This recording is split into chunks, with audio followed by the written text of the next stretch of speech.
আমার মনে হলো যে একটা নতুন কিছু করা দরকার, যেটা ওই অ্যালবামটার সঙ্গে কোনো না কোনো ভাবে একটা আম্বিলিক্যাল কর্ড থাকবে, কিন্তু আবার আজকের তারিখে 25 বছর পরে বিক্রম কি দিতে চাইছে।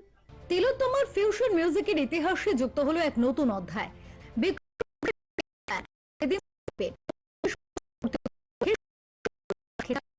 এক বিশেষ মিউজিক লঞ্চের টলি ক্লাবের ফার প্যাভিলিয়নে ইন্টারনাল সাউন্ডস এবং ক্যালকাটা হেরিটেজ কালেকটিভের উদ্যোগে মুক্তি পেল অনুষ্ঠানে উপস্থিত ছিলেন ইটারনাল সাউন্ডসের উৎসব পারেক, গৌরাঙ্গ জালান, মায়াঙ্ক জালান এবং স্বয়ং বিক্রম ঘোষ। 25 বছর আগে ব্যান্ডের হাত ধরে ফিউশন মিউজিকের এক নতুন ধারা তৈরি হয়েছিল। সেই দীর্ঘ যাত্রাপথকে উদযাপন করতে নতুন এই অ্যালবামে থাকছে 7টি বিশেষ ট্র্যাক। নিজের নতুন সৃষ্টি নিয়ে বিক্রম ঘোষ বলেন, রিদমস্কেপের এই জার্নিতে অনেক বিবর্তন এসেছে। এবারের অ্যালবামে আমরা নতুন ধরনের বাদ্যযন্ত্র ব্যবহারের পাশাপাশি মিউজিক ভিডিওতে হিপ হপকেও যুক্ত করেছি। এখন সিঙ্গলসের জামানা হলেও রিদমস্কেপ মানে অজস্র অনুভূতির এক অদ্ভুত মিশেল, যা একটি মাত্র ট্র্যাকে ধরা সম্ভব নয়। অনুষ্ঠানে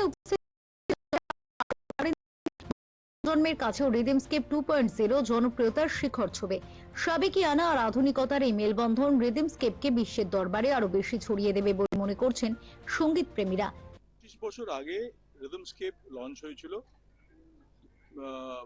ব্যান্ডটা এবং অ্যালবামটা একসঙ্গে লঞ্চ হয়।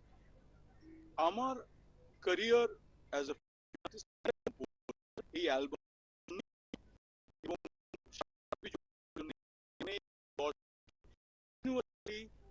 চার্টসে ছিল, তখন চার্টস হতো, তখন সিডি হতো, তখন দোকান ছিল মিউজিকের, ফিজিক্যাল স্টোর্স, সেখানে 10 বছর টানা ছিল চার্টসে। So it made my career as a fusion artist, এবং সেটা দেখা দেখি প্রচুর লোক ফিউশন মিউজিকে এসেছে, যেটা আমার সৌভাগ্য যে সেই একটা মিউজিক ইন্সপায়ার করেছে লোকজনকে। 25 বছর পরে যখন রিদমস্কেপ আজও আমার ব্যান্ড, এখনো আমরা প্রচুর প্রোগ্রামস করছি, এখনো very popular if not more then before, আমার মনে হলো যে একটা নতুন কিছু করা দরকার, যেটা ওই অ্যালবামটার সঙ্গে কোনো না কোনো ভাবে একটা আম্বিলিক্যাল কর্ড থাকবে, কিন্তু আবার আজকের তারিখে 25 বছর পরে বিক্রম কি দিতে চাইছে। সেখানে সাউন্ড ওয়াইজ আমার ধারণা অনেক নতুনত্ব এসছে, আরো অনেক যন্ত্র এসেছে এই অ্যালবামে, বিভিন্ন যন্ত্র। অ্যালবাম 1-এ কিন্তু রাজেশ বৈদ্যের বীণা ছিল না, ইলেকট্রিক বীণা ছিল না, ইলেকট্রিক বীণা এসেছে। ডান্স ফর্মে ভিডিওতে হিপ হপ এসেছে। আমরা দেখছি যে আগে যেরকম ঘটম ছিল বা বাঁশি ছিল, এখনো হুলুসি এসছে, কোনো চাইনিজ ফ্লুট এসেছে। সো আরো ওয়ার্ল্ড মিউজিকের অ্যারিনাতে আরো বড় হয়ে গেছে স্কোপটা। তো it is an ongoing process. মানুষ জীবনের চলার সঙ্গে সঙ্গে তারা চায় যে আরো বৃহত্তর হই, আরো আমার আমব্রেলাটা বাড়ুক, এবং এর মধ্যে এটাও ভাবতে হবে শাখানা ছায়াছবিও এসে গেছে। সেই ছায়াছবি করতে গিয়ে আমার এক্সপিরিয়েন্স অনেক বেড়ে গেছে। আমি সেই ইনফরমেশনটা অ্যালবামটার মধ্যে এনেছি, যে কারণে অনেকে বলছে it is more visual than the previous album. তো আমার তো খুব পছন্দ হয়েছে অ্যালবামটা। এবার দর্শকের পছন্দ হলে আমার 16 কলা পূর্ণ হয় তাহলে। তো let's hope everybody likes it. আপনারা দেখুন, it's on all the platforms, এবং ভিডিও আজকে প্রথম ভিডিওটা ডান্স অফ কৃষ্ণা লঞ্চ হচ্ছে ইউটিউবে, ইটারনাল সাউন্ডস এর চ্যানেলে। আমার মনে হয় আমাদের সংস্কৃতি, আমাদের ধরে এমনিও অনেক সবুজ আছে। All we need to do is we need to scratch the surface.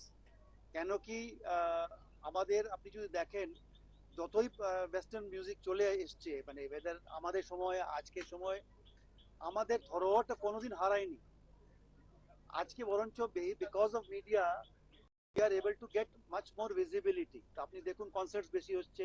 আগে যেটা একটা লাইন দিয়ে টিকিট কাটা ব্যাপারটা থাকে, ওয়েদার মিউজিক, ওয়েদার ফিল্ম, এখন আপনি অনলাইন করতে পারেন, খুব সহজ হয়ে গেছে। তো আমার মনে হয় প্রচার প্রসার বেড়েছে, আর লোকেরাও আমাদের ইয়াঙ্গার জেনারেশন কিনা আমরা রিভিজিট করবো আমাদের রুটসকে, অ্যান্ড আমরা দেখতে চাইবো, শুনতে চাইবো আমাদের যা মানে একটা সুন্দর ধরোহর আমাদের সে forefathers ছেড়ে গেছে।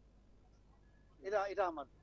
Why do we demolish some beautiful properties which can never be rebuilt, and then we are building new? So we are, as a body, ensuring that we kind of protect them, and also the collaboration that happened between Vikram and us is, like I said earlier, he's not only a cause ambassador, he has also reinvented his album, which was 25 years old.